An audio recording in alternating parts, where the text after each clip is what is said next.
Ya, ahora sí. Ya, chicos, como les decía, buenos días. Vamos a empezar, tratar de siempre empezar puntual, entre 11:30, 11:35 máximo, por ahí si es que alguien más se conecta. Igual somos pocos. Bueno, como bueno, ya me presenté por el grupo, bueno, he sido asesor de Anatomía 2 por 3 ciclos, asesor de laboratorio, bueno, ahorita es mi segundo ciclo como asesor de laboratorio. Laboratorio es un curso muy sencillo, es el más sencillo de su ciclo ahorita, así que es el que tienen que aprovechar para subir su promedio y es el más sencillo simplemente, pero tampoco lo dejen de lado porque no vayan a jalar por patearlo. Entonces, es sencillo, lo vamos a ir tratando poco a poco, les voy a ir, siempre después de cada clase, les voy a poner banco, cosa que al final de la clase, o sea, terminamos la clase, banqueamos, así consolidan la información. Eh, Normalmente también hacemos Kahoot, vamos a ver cómo lo manejamos este ciclo. Esta primera presentación si no tiene ni Kahoot ni banqueo. A partir de la segunda presentación ya comenzamos con toda la información. Los pasitos, bueno, los pretest, las preguntas que yo les pongo en el pretest, que sepan que son de banco, entonces igual están banqueando al hacer su pre y su post test. No sé si me olvidé otra cosa. Ya, cualquier duda que tengan, pueden levantar la mano para hablar. Pueden prender su micro, pueden prender su cámara si lo desean. Les voy a ir haciendo preguntas durante la clase para saber que están ahí, ¿ok? Para saber que están tomando atención. También como para contar su asistencia. Ya saben que 3 inasistencias y se les retira de las asesorías. Y bueno, eso es básicamente todo.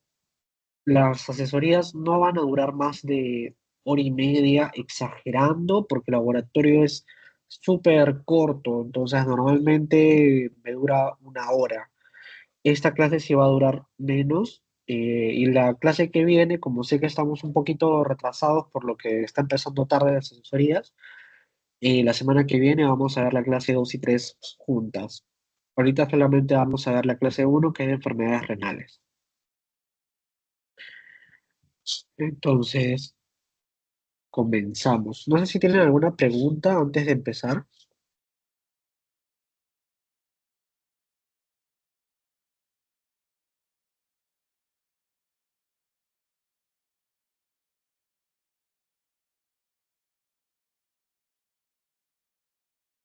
Ya, entonces si no hay preguntas, vamos a comenzar con la clase.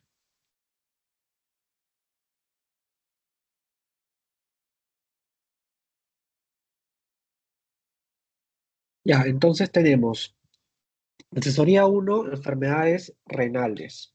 ¿Ok? Una breve introducción del tema, cosas que ya lo saben desde anatomía, fisiopato. Esa es otra cosa que les iba a comentar. Las asesorías netamente van a ser de laboratorio, no los voy a marear con otras cosas de fisiopato, de otros cursos, porque en realidad es saturarlos y es repetir y repetir información. Entonces vamos a ver netamente lo de laboratorio, cosa que sacan el provecho a este tiempo para ver netamente lo del curso. ¿Ok? Entonces, a manera de introducción, simplemente ya saben que los riñones van a actuar como filtro, eliminando productos metabólicos y toxinas de la sangre. ¿Ok? Son órganos retroperitoneales en la pared posterior del abdomen y se encuentran de T12 a L3. A ver, Edwin Torres, por ejemplo, ¿no? ¿De qué me sirve saber que los riñones son retroperitoneales? Ustedes que están llevando medicina uno.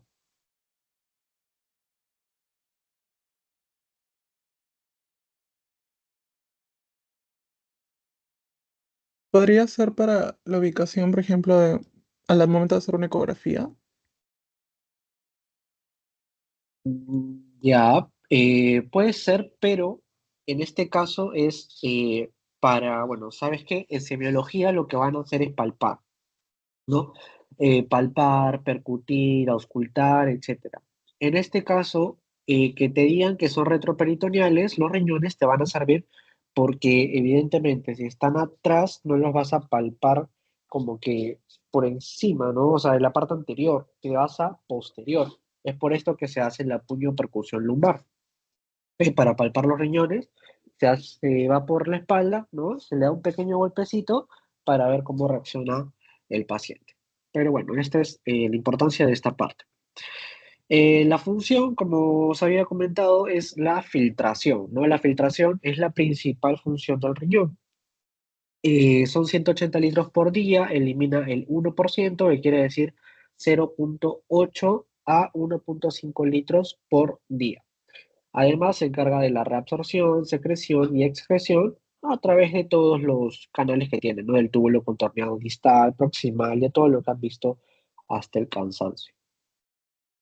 Acá tenemos a la nefrona. La nefrona, como saben, es la unidad funcional del riñón, ¿verdad? Con todo lo que ustedes ya han visto en sus anteriores cursos de la arteriola eferente, la cápsula de Bowman, el aparato extramedular, etcétera, etcétera. ¿Ok? El asa de Henle, todo esto ya lo han conversado.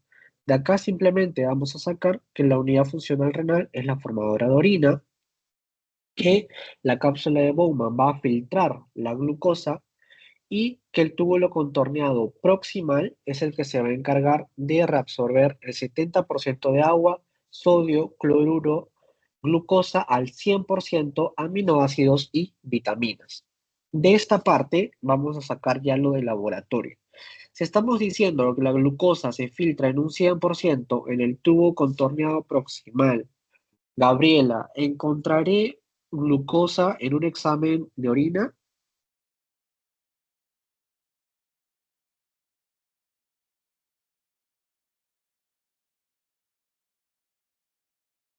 Eh, bueno, creo que no, porque como reabsorbe el cien por Correcto. ciento. Claro, claro, claro, claro. No se debería de encontrar glucosa en un examen normal de orina. ¿Ok? Si se encuentra glucosa, hay que ver qué está pasando con el paciente. Puede haber una diabetes, puede significar distintas patologías. Lo mismo con los aminoácidos, ¿ok? No se deben de encontrar aminoácidos en la orina.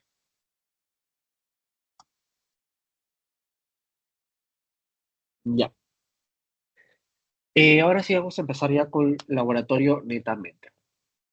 Ya, otra cosa que tienen que saber es que no se puede pedir laboratorio así porque sí, o sea, no se pide laboratorio o exámenes auxiliares, si lo quieren decir, para ver qué pasa, para ver qué sale. No, eso no es lo correcto.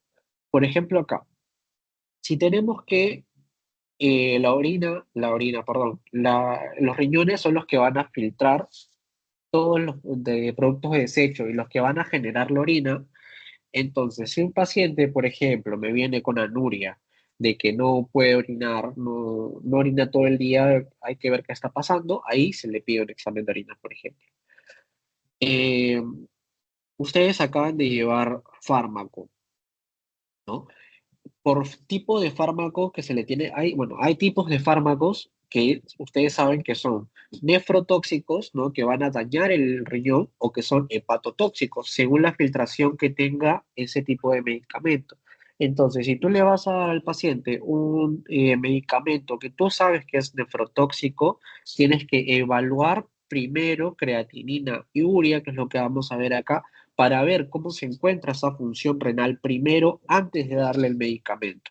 Porque si tú le das el medicamento al paciente sabiendo que es nefrotóxico y que le va a dañar el riñón, por así decirlo, pero él ya tiene dañado el riñón, lo matas, ¿no? Entonces, primero, en este caso, para eso nos va a servir urea y creatinina, ¿no? Para ver el estado basal del paciente, ¿no? Para ver cómo está antes de tú administrarle un medicamento. Ahora, si en este caso el paciente sale que tiene una falla renal, por ejemplo, ¿no? Una falla renal crónica, y que ya no le puedes dar ese medicamento, bueno, tienes que cambiar el medicamento o ajustar la dosis o ya contrapesar, ¿no? El beneficio, por así decirlo, contra los contras, ¿no? Ya eso lo van a ir viendo conforme vayan yendo al hospital y demás. Entonces, Ya, eso como introducción de en cuanto por qué vamos a usar estos análisis. Entonces tenemos marcadores séricos o plasmáticos de la función renal. La urea, bueno, es el primer marcador utilizado para la evaluación de la función renal. ¿Ok?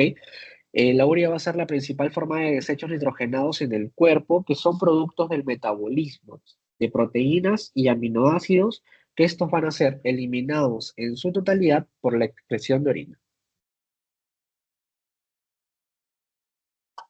Esta urea se va a sintetizar en el hígado, ¿ok? Y es filtrada en un 90% y se reabsorbe en un 40 a 50% en el túbulo contorneado proximal. Tu valor normal. En cuanto a valores normales de laboratorio, estos varían, ¿ok? Lo normal es que en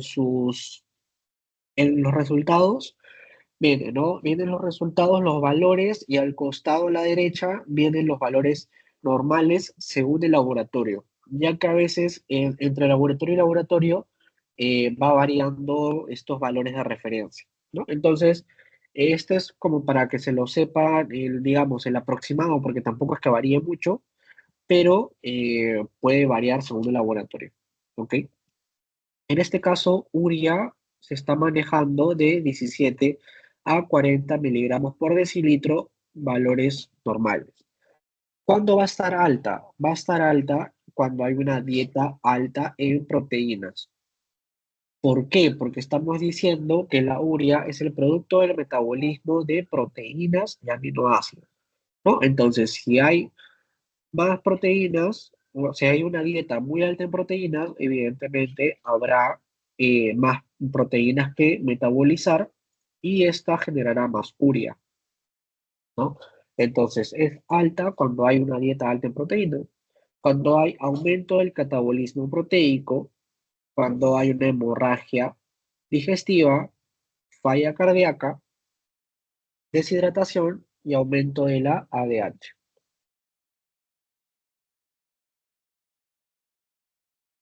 Ahora, ¿cuándo es baja? Va a ser baja en caso de embarazos, hepatopatías, ¿ok? Porque estamos diciendo que se produce, ¿no? En el hígado. Entonces, si tú tienes una hepatopatía como una cirrosis, por ejemplo, no va a haber una correcta producción de urea en el hígado y esta se va a encontrar baja, ¿verdad? Y por último, se va a encontrar baja en el hipotiroidismo.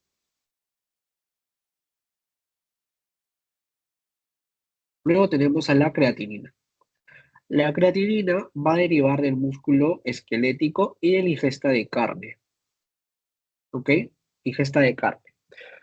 En este caso se va a filtrar por el glomérulo, no es reabsorbida ni metabolizada y 15% es secretada en los túbulos. Esta creatinina va a ser la prueba más utilizada para estimar la tasa de filtración glomerular. ¿Ok? Vamos a ver también en un momento, eh, acá está, creatinina. Acá tenemos lo que es digamos, la tabla de referencia que usamos para la clasificación de la insuficiencia renal aguda y de la insuficiencia renal crónica. ¿Ok? Eso ya lo van a ver en Medicina 2 con Cadigo. ¿Ok? Esto se lo van a tener que aprender de memoria en su siguiente ciclo. Pero ahorita simplemente que sepan que esta creatinina nos va a servir para medir esto, ¿ok? Para ver cómo está funcionando el riñón y para ver si está filtrando correctamente o no, para ver si está en una falla renal aguda, en una falla renal crónica, para saber cómo manejar a nuestro paciente, ¿ok? Esta creatinina es la que vamos a usar para esta medición, ¿ok?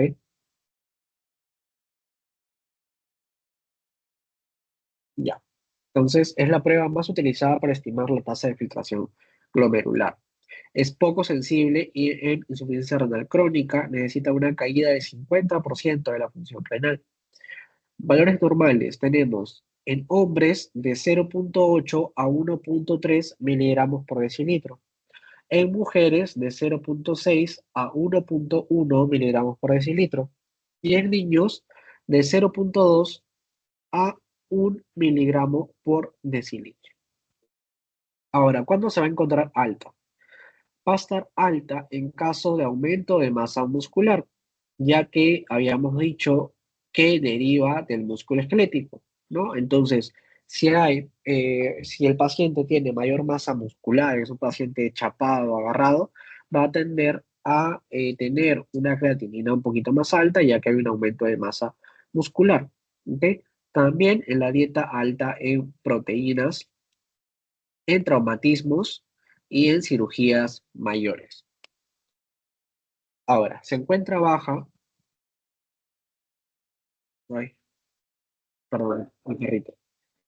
Ya, se encuentra baja en mujeres en atrofia muscular, ¿ok? Por lo mismo que hemos dicho que deriva del músculo esquelético, ¿no? Entonces, si viene un paciente todo flaquito, todo flaco, raquítico, que no tiene mucha masa muscular, vamos a ver una atrofia y esto va a generar una baja creatinina. Además, en hipertiroidismo y en la enfermedad de Cushing. Hasta acá, ¿alguna pregunta, chicos? Chicas,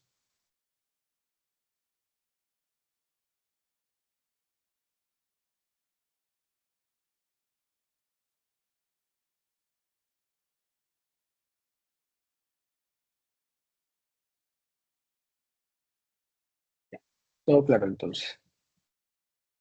Ya, de ahí tenemos el ratio Boone-creatinina.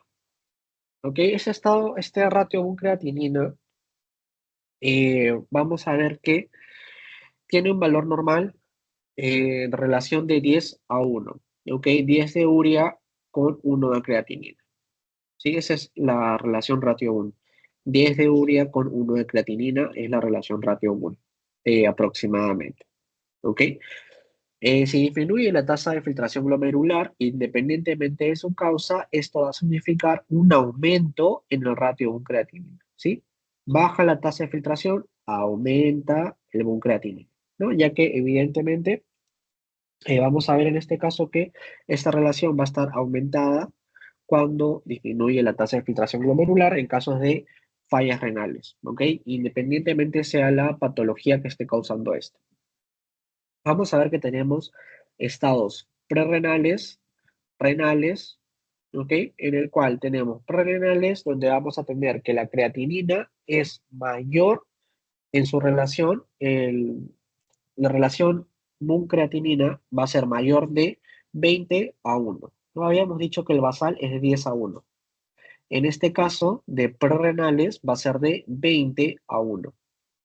Por ejemplo, en la producción aumentada de urea, que ya habíamos visto que era en dietas altas en proteínas, hemorragia digestiva, falla cardíaca, etcétera, ¿no? Producción aumentada de urea, en sangrado digestivo y en daño tisular. Luego tenemos estados renales, donde vamos a tener ya propiamente a la falla renal aguda por necrosis tubular aguda, ¿ok? Y luego, cuando es de 5 a 1 la relación o menor a esta, vamos a tener rhabdomiolisis. ¿Ok? La rhabdomiolisis es la destrucción del tejido muscular esquelético. Entonces, va a haber una disminución, ¿no? Una atrofia muscular, por así decirlo. Entonces, esto va a generar que disminuya esta relación Mun-creatinina. Aparte, vamos a tener otros marcadores no tan utilizados, ¿ok? Recuerden que lo que más se usa es la creatinina, pero tenemos otros que es la cistatina C, es un marcador funcional de proteína de bajo peso molecular, disminuye su reabsorción tubular proximal en daño renal agudo. Es de disponibilidad limitada, es por esto que no se usa, requiere estandarización del método de medición. Luego la beta-2 microglobulina, de igual forma es un marcador funcional, proteína de bajo peso molecular, es marcador subóptimo en la estimación de la tasa de filtrado glomerular, es inestable, ¿ok? Y tiene problemas de detección. Por eso es que tampoco se usa. Por último, la proteína traza beta o BTP, De igual forma, marcador funcional poco explorado y no disponible en laboratorios clínicos, ¿ok? Entonces, simplemente para que sepan que existe, esto nadie les va a preguntar, así que no se preocupen por este tema. Luego tenemos la tasa de filtración glomerular, ¿ok? Lo que se le llama el aclaramiento, ¿ok? El aclaramiento. Tenemos entonces acá que este va a ser el mejor índice para evaluar la función renal. Tiene que cumplir con ciertas condiciones, por así decirlo. ¿Cuáles son esas condiciones? Que la ruta de eliminación sea exclusiva, ¿ok? Es decir, que no se mezcle con otros elementos, ¿ok? Para que sea medida correctamente, digámoslo así, con 100% de fiabilidad, ¿no? Que sea forma libre, sin unión a proteínas, no debe ser filtrada ni reabsorbida y la cantidad filtrada tiene que ser igual a la cantidad excretada, ¿no? Por eso es que acá piden que no debe ser filtrada ni reabsorbida. Tiene que pasar limpia y completa, digámoslo así, en su totalidad por todo el recorrido renal, ¿ok? Se van a usar de dos formas, endógenas, ¿ok? Endógenas y exógenas. Las endógenas va a ser la creatinina, lo que ya habíamos dicho que era la más utilizada, la creatinina y la cistatina C en menor proporción. Pero recuerden creatinina. Y exógenas tenemos a la inulina y a los isótopos radioactivos 125 y iotalamato. ¿Ok? Recuerden que exógeno va a ser lo externo, que es lo que nosotros podemos administrar, por así decirlo, y lo endógeno es lo que es parte del organismo, ¿no? Entonces, en este caso vamos a tener una fórmula, ¿ok? Fórmulas no les suele preguntar en un laboratorio, entonces por esto no se preocupen. Y lo normal también en la práctica clínica lo van a ver, es que los propios doctores tienen o se lo saben, si es que son especialistas o asistentes, o lo normal es que tengan aplicativos. Hay aplicativos médicos que son para hacer estos cálculos. ¿Ok? Hay cálculos también más complejos donde ya implica edad, peso del paciente, etcétera, etcétera. ¿Ok? Entonces, estas cositas no se preocupen mucho. Pero vamos a ver de todas formas la fórmula. ¿Ok? Tenemos que para calcular esta tasa de filtración glomerular o este aclaramiento, vamos a ver la concentración urinaria en miligramos, ¿ok? Por el flujo de orina en mililitros por minuto sobre la concentración plasmática en miligramos. Esta va a ser nuestra fórmula para el aclaramiento. Como les digo, en cuanto a exámenes, parcial, final, no les van a poner para calcular. Entonces, no se preocupen por esto, simplemente conozcan la fórmula y que sepan para qué la estamos usando, ¿ok? De ahí vamos a seguir, bueno, ya terminamos con marcadores, vamos a ver igual en un ratito que veamos falla renal y vamos a ver cómo se usa esto. Ahorita vamos a ver uroanálisis, examen de orina, ¿ok? El uroanálisis nos pide, digamos, una muestra ideal que tiene que ser obtenida a la primera hora de la mañana, ya que esta va a tener la mayor concentración y mayor acidez. ¿Ok? Y procesada a las 2 horas. ¿Qué quiere decir esto? Que el paciente, ¿no? Tú le pides su examen de orina, tú le vas a dar un frasquito, el paciente se lleva su frasquito a casa y en su casa tiene que, en la primera hora, ni bien se despierta, recolectar su muestra. Y por así decirlo, tiene 2 horas para llegar al hospital y que nosotros podamos procesar esa muestra. ¿Ok? A grandes rasgos esto. Tiene 3 etapas. La preanalítica, que es la toma de muestra, que son las imágenes que vemos acá, la analítica y la postanalítica. ¿Ok? 3 etapas que va a tener nuestro uroanálisis. Ahora, a manera de técnicas de recolección, tenemos la de emisión espontánea, que suele ser la más común, ¿no? La de darle el frasquito al paciente para que se lo lleve a su casa. Ahora, hay que indicarle al paciente previo, o sea, no lo mandas a su casa y que se haga la prueba y ya, hay que explicarle siempre cómo es ese procedimiento. primero el paciente tiene que limpiarse bien toda la zona genital, no tiene que limpiar, ya que si no, sobre todo en mujeres puede haber restos de secreciones y demás, ¿no? Si está con la regla puede haber coágulos, etcétera. Entonces siempre es correcto bueno, tiene que hacerse una correcta higiene. ¿Ok? Que esto también se ve, si no hay un aseo correcto, también se va a ver en los resultados, eh, ya que todo sale en realidad en la prueba. Entonces, indicarle correcta higiene de la zona genital y que sea el segundo chorro, ¿ok? El segundo chorro. Cuando está orinando, la primera orina de la mañana, pero el segundo chorro, ¿sí? Esta es la micción espontánea. Tenemos también la bolsa recolectora, que es más usada, digamos, en bebés, ya que evidentemente al niño no le puedes decir, no anda y orinas, me recolectas la primera orina de la mañana y me haces el segundo chorro, o sea, no hay cómo explicarle eso a un niño, a un bebito, ¿no? Entonces, se suele usar bolsas recolectoras, se pueden usar también cateterismos vesicales, ¿ok? Cuando ya está obstruida la zona, por ejemplo, se usa el cateterismo vesical, o se usa también la punción suprapúbica en los lactantes, ¿ok? En los lactantes, punción suprapúbica. Es más sensible para diagnóstico de infección urinaria, ya que, por así decirlo, acá tenemos la vejiga, ¿no? Esto sería nuestro caldo de cultivo, ¿no? Entonces vas a introducir la aguja para sacar la muestra justo donde está todo el germen, si es que así lo hubiera, vas a sacar directamente de ahí, por eso es que te dice que es más sensible, ya no se contaminaría con nada al pasar por uretra y demás, ¿ok? Entonces, estas son nuestras técnicas de recolección. En cuanto a la segunda fase, que es la analítica, ¿no? Vamos a ver el análisis físico-químico. En cuanto a físico, es observación, ¿no? En medicina muchos usamos la observación, palpación, etcétera. Acá también vamos a usar la observación, ya que tenemos que ver el aspecto de la orina. El aspecto normal tiene que ser transparente, ¿ok? Transparente.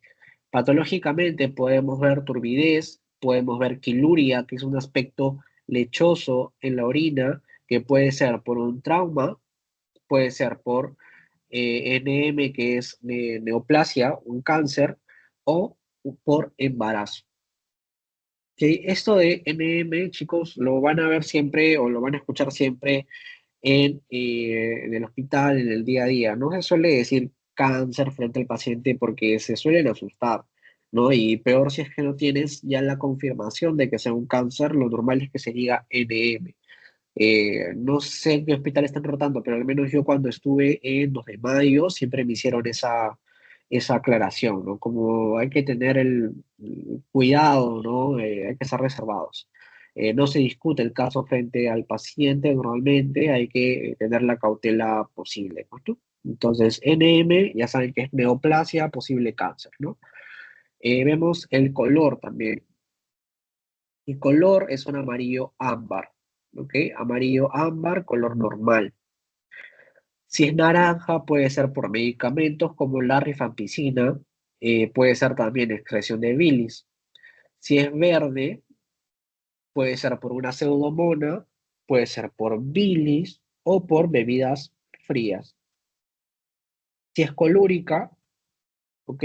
Colúrica significa, lo habrán escuchado como té cargado, ¿ok? Té cargado, colúrica. Suele ser por pigmentos biliares aumentados. ¿Ok? En este caso se le pide también una prueba para ver la bilis, que ya lo vamos a ver más adelante, y normalmente suele estar aumentada, ¿no? Y hay que ver si la bilirrubina está aumentada, predominio directo, predominio indirecto. Cada una de estas va a significar o nos va a orientar a distintas patologías. Pero bueno, en este caso, colúrica, ya saben, como té cargado, pigmentos biliares aumentados. Vemos también que puede ser de color marrón por la bilirrubina, ¿ok? Y además el color nos va a brindar información sobre el grado de hidratación del paciente. Vamos a ver también el olor, ¿ok? Aspecto, color, olor y por último la densidad. La densidad va a medir la capacidad del riñón de concentrar la orina, ¿ok? Aunque esto más lo vemos con la tasa de filtración glomerular. Entonces, esto es el análisis físico. Además, tenemos un análisis químico, ¿ok? El pH urinario tiene que ser de 5.5 a 6.5 en ayunas. Si es alcalina, es por vómitos, ¿ok? Alcalina por vómito. Si es ácida, es por una dieta alta en proteínas o puede significar también una tuberculosis. Luego tenemos glucosa, ¿no? Ya hemos dicho que no se ve glucosa en la orina. Si vemos glucosa, esto es por patologías que pueden ser como diabetes, ¿no? Proteínas, vemos un valor normal menor a 150 o 300 miligramos en 24 horas. O sea, es poca la orina que se tiene que encontrar en orina. Si se encuentra esta proteína aumentada, estamos hablando de una proteinuria, ¿ok? Que ahí habría que ver qué es lo que tiene el paciente. Ya, entonces, esto también lo vamos a ver como una orina espumosa, ¿ok? Lo vamos a ver como orina espumosa en caso de una proteinuria. Tenemos la proteinuria transitoria, donde tenemos fiebre, bueno, que puede ser causada, mejor dicho, por fiebre, por ejercicio u ortostatismo mantenido, ¿no? El paciente está mucho tiempo de pie. Nitritos. Los nitritos no son visibles en la orina, ¿ok? No son visibles. Si encontramos nitritos en la orina, va a significar que el paciente tiene bacterias, ¿ok? Nitritos positivos, bacterias, ¿ok? Recuerden esto siempre. Nitritos, bacterias. Nitritos, bacterias, ¿ok? Puede ser también por un hipercatabolismo proteico, por lisis celular. Si encontramos más de 100.000, va a significar gram negativos. ¿Ok? Las cetonas las vamos a encontrar en alteración del metabolismo de ácidos grasos, por ejemplo, en cetoacidosis diabética. ¿Ok? Cetonas, cetoacidosis diabética. Puede ser también en ayunas o en deshidratación. Cuando el urobilinógeno está presente, va a significar una hepatopatía. ¿Ok? Urobilinógeno, hepatopatía. Igual, bilirrubina, hepatopatía. ¿Sí? Bilirrubina, hepatopatía, urobilinógeno, hepatopatía. Igual para hepatopatías hay más marcadores, ¿ok? Vamos a ver, por ejemplo, las transaminasas que nos van a significar daño hepático, ¿ok? Entonces ya lo veremos en clase de hígado, pero que sepan que, bueno, esto no va a ser específico para hepatopatías, sino que hay otras pruebas específicas. Ya, luego tenemos el examen de sedimento urinario. Acá vamos a ver a las hematíes. Hematíes va a ser patológico si encontramos más de 3 por campo. Evidentemente no habría por qué tener sangre en la orina, pues, ¿no? Entonces, si encontramos sangre, en este caso hematíes más de 3 por campo, es porque algo está pasando. Si encontramos hematíes dismórficos, estos, bueno, son hematíes que se alteran por factores mecánicos, osmóticos o enzimáticos. Si son isomórficos, quiere decir que son aumentados por infección, ¿ok? Isomórficos por infección, litiasis o neoplasias. Luego tenemos también a los leucocitos. Leucocitos, valor normal de 0 a 4 por campo. Si encontramos leucocitos aumentados, esto quiere decir una leucocituria, que serían mayor a 5 leucocitos por campo. Y esto va a significar una piuria, ¿no? Hay gérmenes, hay bacterias en la orina. Esto va a estar asociado a inflamación, a infección, a cuerpos extraños, etc. Luego tenemos a los cilindros. Vamos a encontrar varios cilindros. Los más resaltantes, por así decirlo, podemos tener a los cilindros hialinos, que tienen un valor normal de 1 a 2 por campo, ¿ok? Y esto se puede dar por coagulación proteica, por ejercicio, por fiebre, insuficiencia cardíaca congestiva, deshidratación o por el uso de medicamentos diuréticos. Tenemos luego a los cilindros granuloso grueso, que los van a encontrar en la nefroesclerosis diabética, ¿ok? Ya cuando la diabetes está causando una falla renal, digamos ya eh, más severa, ¿ok? Granuloso grueso. El granuloso fino lo vamos a encontrar en una glomerulonefritis crónica. Tenemos también al hialino granuloso, a los hemáticos, que los encontramos en la glomerulonefritis, en la vasculitis, etcétera. Los serios, que van a estar en la insuficiencia renal severa y en la crónica. Los cilindros epiteliales en la necrosis tubular aguda. Los grasos en el síndrome nefrótico, insuficiencia renal crónica grave e hipertensión arterial. Y tenemos además células y cristales. Las células que podemos encontrar son las del epitelio escamoso. ¿Ok? Células del epitelio escamoso, valor normal de 1 a 2 por campo.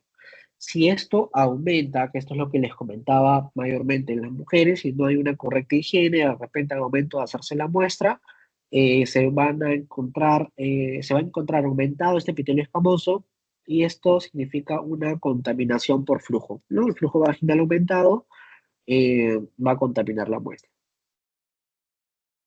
Luego tenemos al epitelio transicional, que es de la pelvis renal, el uréter, vejiga, y esto se ve en neoplasias.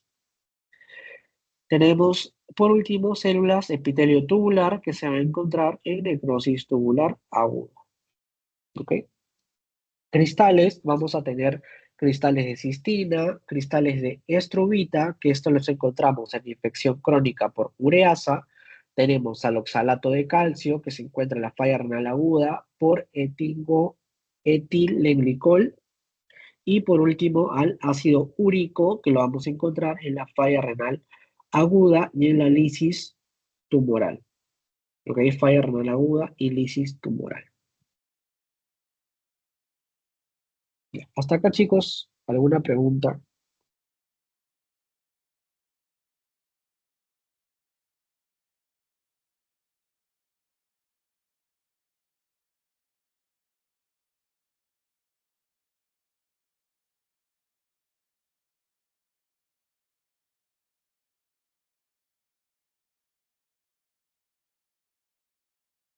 Ya.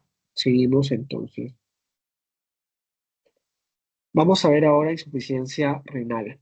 ¿Ok? Insuficiencia renal tenemos, por así decirlo, dos tipos, aguda y crónica, ¿no? Casi siempre, en la mayoría de patologías, tenemos enfermedades agudas, enfermedades crónicas. Estas van a depender evidentemente del tiempo, ¿no? Mayormente una enfermedad crónica se le llama una enfermedad que ya tiene más de 3 meses. Esto también se va a ajustar a este caso, ya que vamos a ver que la insuficiencia renal crónica tiene cursa con una disminución de la función renal mayor a 3 meses. ¿Sí? Además, en esta IRC tenemos un descenso de la tasa de filtración glomerular menor a 60 mililitros por minuto por 1,73 metros cuadrados. ¿Ok? Hay presencia de daño renal, es decir, vamos a ver albuminuria, ¿ok? Albuminuria mayor a 30 miligramos en 24 horas. ¿Ok? Albuminuria mayor a 30 miligramos en 24 horas. Tenemos también proteinuria, ya que recuerden que no se tenía que ver mucha proteína en la orina. Si no se está filtrando bien, esta proteína aumenta y esto nos va a dar una proteinuria, ¿no? Factores de riesgo tenemos no modificables, modificables e inherentes. Inherente significa propio de la enfermedad, ¿ok? Inherente a la enfermedad. Los no modificables, evidentemente, va a ser la edad avanzada, el sexo masculino, que son más propensos los hombres somos más propensos a sufrir de insuficiencia renal crónica, y la raza negra, ¿ok? Yo sé que, bueno, normalmente no se habla de razas, se supone que todos somos iguales y demás, pero en cuanto a medicina, sí hay como una predisposición según la raza del paciente, ¿ok? Si es afrodescendiente, suele tener mayores problemas, como lo estamos viendo acá, renales y también cardíacos, ¿ok? Lo vamos a ir viendo también cuando veamos el capítulo de cardiología. Luego tenemos modificables, que son las patologías que pueda presentar el paciente o hábitos que pueda presentar el paciente que se pueden modificar, ya sea con medicamento o con el mejoramiento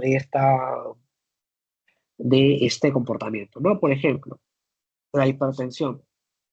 La hipertensión como tal, sabemos que no tiene cura, pero se puede manejar, ¿ok? Se tiene que manejar diariamente con medicamentos ya de por vida, pues no que se tienen que ir ajustando, pero es modificable porque se puede ajustar, la hipertensión se puede ajustar.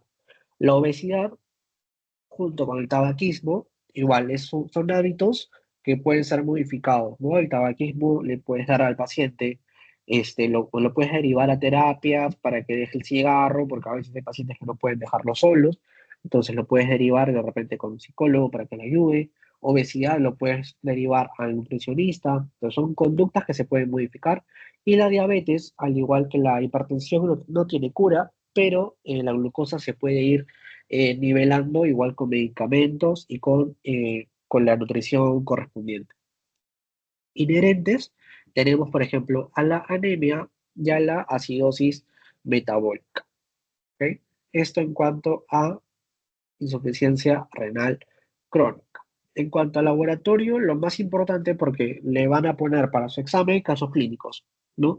Entonces, si le pone, no sé, paciente viene con falla renal de 5 meses, ¿no? Eso ya te va dando crónica. Te dice, tiene una tasa de filtración glomerular de 40 mililitros, ¿no? Estamos diciendo que la tasa de filtración glomerular en la crónica es menor a 60. Te dicen que tiene 40 y ya te hablan de 5 meses de enfermedad, ahí ya tienes tu diagnóstico de insuficiencia renal crónica. ¿Ok? Solamente con saberte estas dos cositas. Luego, en la aguda, ¿ok? En la aguda vemos una reducción súbita de la función renal. Esta es en 48 horas.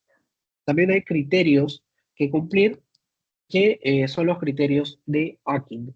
¿Ok? Criterios de Akin puede ser Cadigo o los de Rifle. Son tres distintos que podemos encontrar. ¿Ok? Cada una maneja sus criterios y sus estadios. Para simplificarlo, lo vamos a ver con estos dos. ¿Ok? Creatinina sérica mayor igual a 0,3 miligramos por decilitro o un aumento del 50% del basal, ¿ok? Aumento del 50% del basal o creatinina sérica mayor o igual a 0,3 miligramos por decilitro. Reducción del volumen urinario menor a 0,5 miligramos por kilo por hora, esto en más de 6 horas, ¿ok? Ahora, ¿por qué se puede generar esta insuficiencia renal aguda? Puede ser prerrenal o funcional por edemas, por hepatopatías, por hipovolemia, hemorragias, vómitos, diarreas, valvulopatías, diuréticos o shock. Todo lo que sea pérdidas, ¿ok? Todo lo que sea pérdidas va a significar una falla aguda prerrenal. ¿Cuándo va a ser renal? Cuando hay necrosis tubular aguda, cuando hay glomerulonefritis, por medicamentos, ¿ok? Por neoplasias. ¿Y cuándo es postrenal? Cuando es obstructiva. ¿Ok? Por ejemplo, acá, ¿no? Tenemos los riñoncitos. Imaginémonos que acá hay una piedra, ¿no? Hay un cálculo. Este cálculo me va a obstruir todo, dándonos una falla renal, postrenal, mejor dicho, obstructiva, ¿no? Me está obstruyendo el canal, lo cual va a hacer que este riñón empiece a fallar, pues, ¿no? Porque todo se va a acumular acá.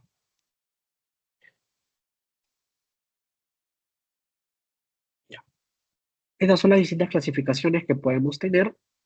No es necesario que se las sepan acá, me parece, son más, como les decía, de Medicina 2, ya que ahí van a ver específicamente el capítulo de renal, entonces ya lo van a especificar ahí.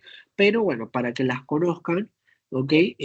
Ya que vamos a tener, por ejemplo, en la de rifle, que va a significar riesgo, lesión y fallo. La de riesgo es de creatinina 1,5 o una disminución de la tasa de filtración glomerular 25% al basal. ¿No? Al basal, ¿qué quiere decir? Que el paciente, por ejemplo, tenía eh, una creatinina, bueno, por así decirlo, de 3, ¿ok? De 3. Si tenía de 3 y baja 1,5, 50%, estaríamos hablando de una tasa de 1,5, ¿no? A eso quiere decir de 25% del basal, 50%, etcétera, ¿ok? Por darles un ejemplo. En este criterio, aparte de la creatinina, también vamos a contar a la diuresis, que la diuresis es ver cuánto está orinando el paciente.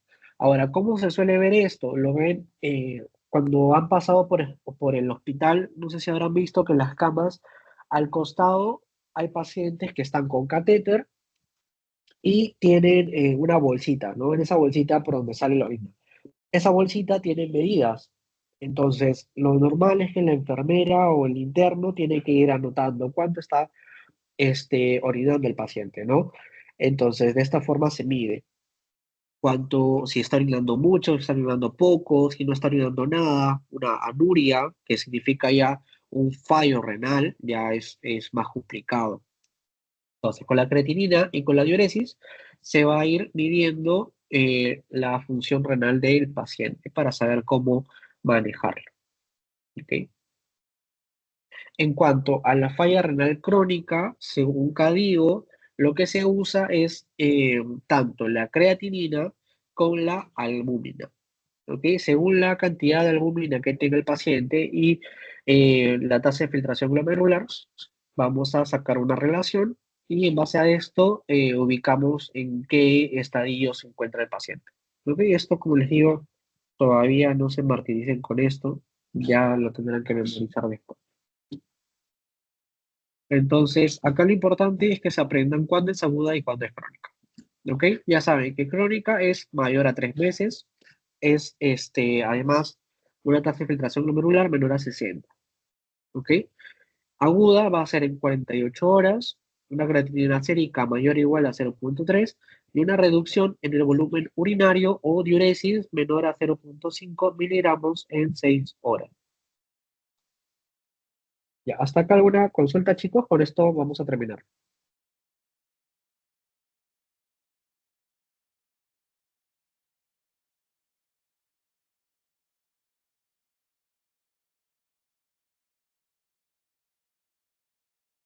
Está claro. Ya, gracias. Ya, entonces, lo que más suelen preguntar de todo este apartado es el síndrome nefrítico y síndrome nefrótico. Esto también ya lo han visto en fisiopato, yo recuerdo los casos clínicos de fisiopato y que suelen mencionar mucho nefrítico y nefrótico. Lo van a ver toda la carrera, ¿ok? Ya que son casos comunes que también pueden estar asociados además a otras enfermedades, ¿ok? Pero, bueno, como les decía, esto es lo que más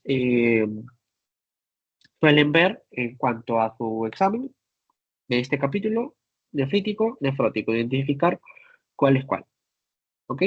Entonces, tenemos, y lo van a ver en la clínica también, en el hospital. Entonces, nefrítico, nefrótico, ¿ok? Nefrítico se va a deber más que nada por infección, inflamación, ¿ok? ¿Cuáles son las principales causas? Tenemos a la glomerulonefritis aguda post-estreptocócica en niños, ¿ok?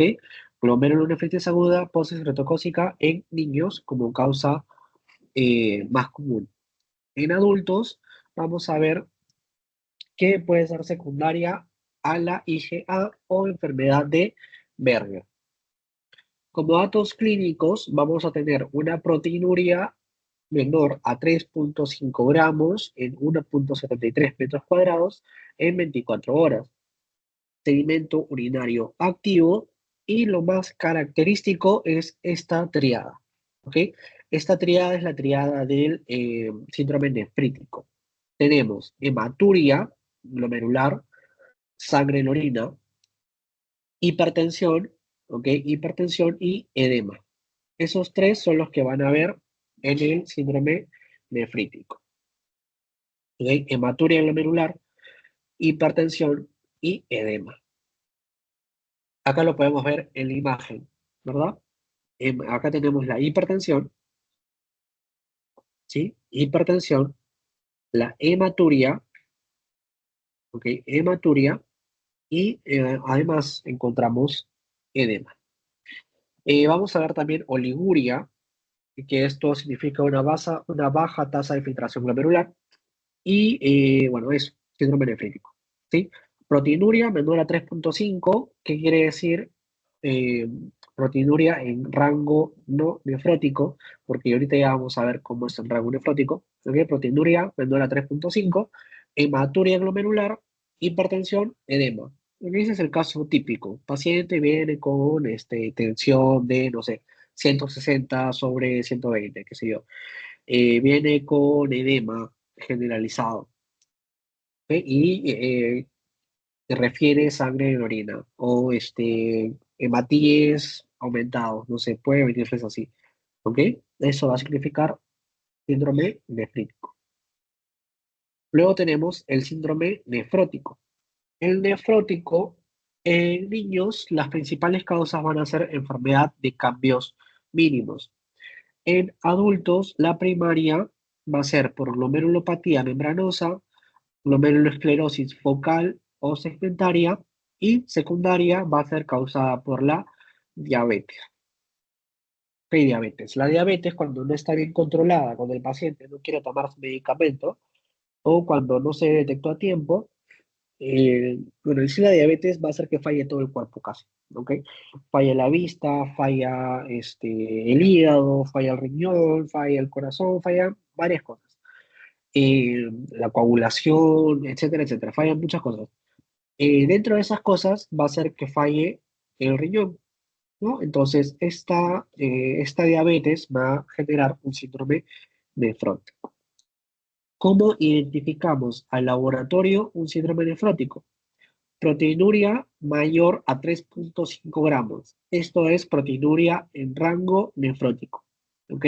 Mayor a 3,5 gramos en 24 horas significa proteinuria en rango nefrótico, ¿sí? Con esto es lo que se van a guiar.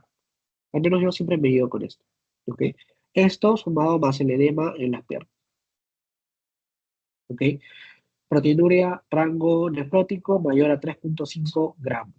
Tenemos también hipoalbuminemia menor a 3 gramos por decilitro. Lipiduria, ¿ok? La presión arterial suele estar normal.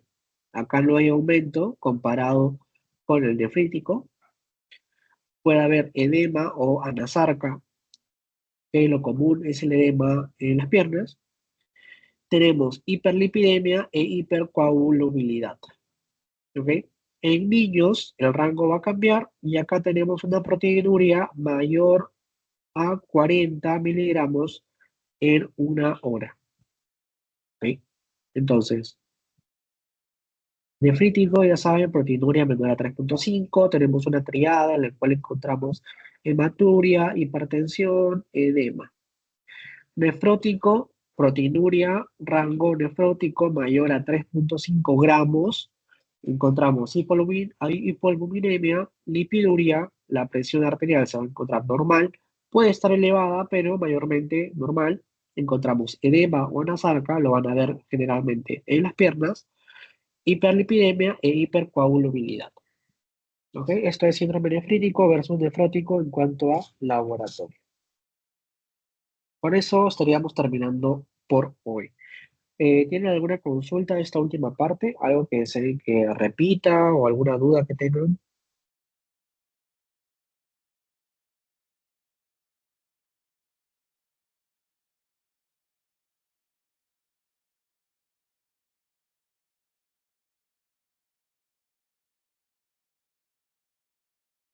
Ya.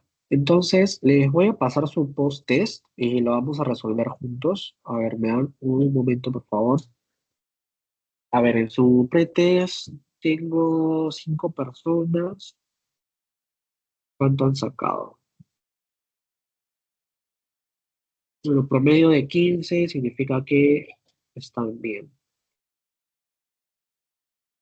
Nefrótico, lipiduria, ya. Vamos a pasarles entonces el post-test. Un momento.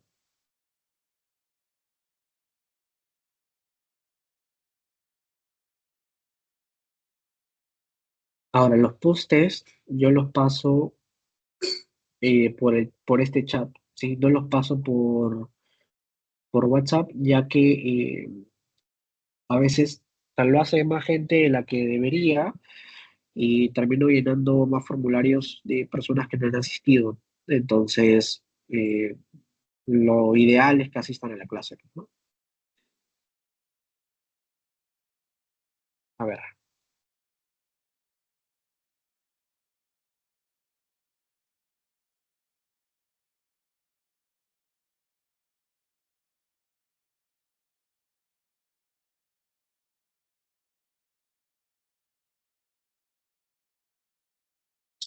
ya, les acabo de pasar el post-test.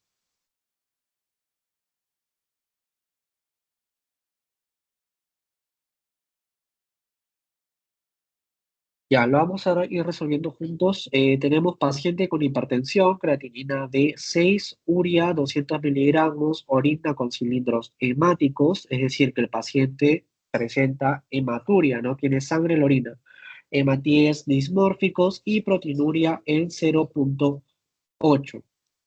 Esto significa una proteinuria en rango no nefrótico, esto está menor a 3,5, que es nuestro punto de corte, va a significar un síndrome nefrítico, ¿verdad? Ahí tenemos la segunda, ¿no? Paciente con edema palpebral, fobia positiva en miembros inferiores, ¿ok? Examen de orina se reporta proteínas 5 gramos por día, ¿no? 5 gramos en 24 horas.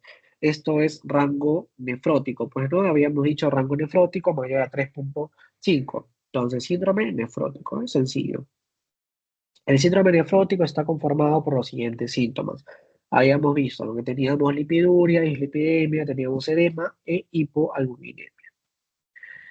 Por último, paciente de 70 años con tiempo de enfermedad de 5 meses con resultados de albuminuria 10 miligramos en 24 horas y una tasa de filtración glomerular de 40 mililitros, ¿no? Habíamos dicho, entonces esto sería una falla renal crónica por el tiempo, ¿no? Habíamos dicho que falla renal crónica es mayor a 3 meses, este paciente ya tiene 5 meses, y que la tasa de filtración glomerular sería menor a 60 mililitros, en este caso ya tiene 40, pues no, por lo cual es una falla renal crónica. Y listo. Ya chicos, entonces eso sería todo por hoy. Como les decía, la semana que viene ya estaríamos viendo tema 2 y tema 3 como para ir poniéndonos al día de acuerdo con su teoría. ¿Ok? Las grabaciones van a estar subidas al canal de YouTube que tiene este programa de asesorías. Lo estoy subiendo en el transcurso del día. El PPT igual ya lo tienen. Así que, no, chicos, cualquier consulta me pueden escribir. Eh, yo tardo un poquito en responder porque, bueno, paro en el hospital o en clases o demás cosas, entonces puedo demorar, pero igual les voy a responder. Entonces, cualquier consulta que tengan durante la semana o cualquier tema que tengan, ya sea de laboratorio o medicina uno que es lo que están cursando, me pueden escribir. De diagnóstico no, porque eso sí, no, lo tengo bajito, pero medicina uno y laboratorio sí me pueden preguntar. Así que nada, chicos, nos vemos la siguiente semana. Gracias, doctor. Gracias. Gracias.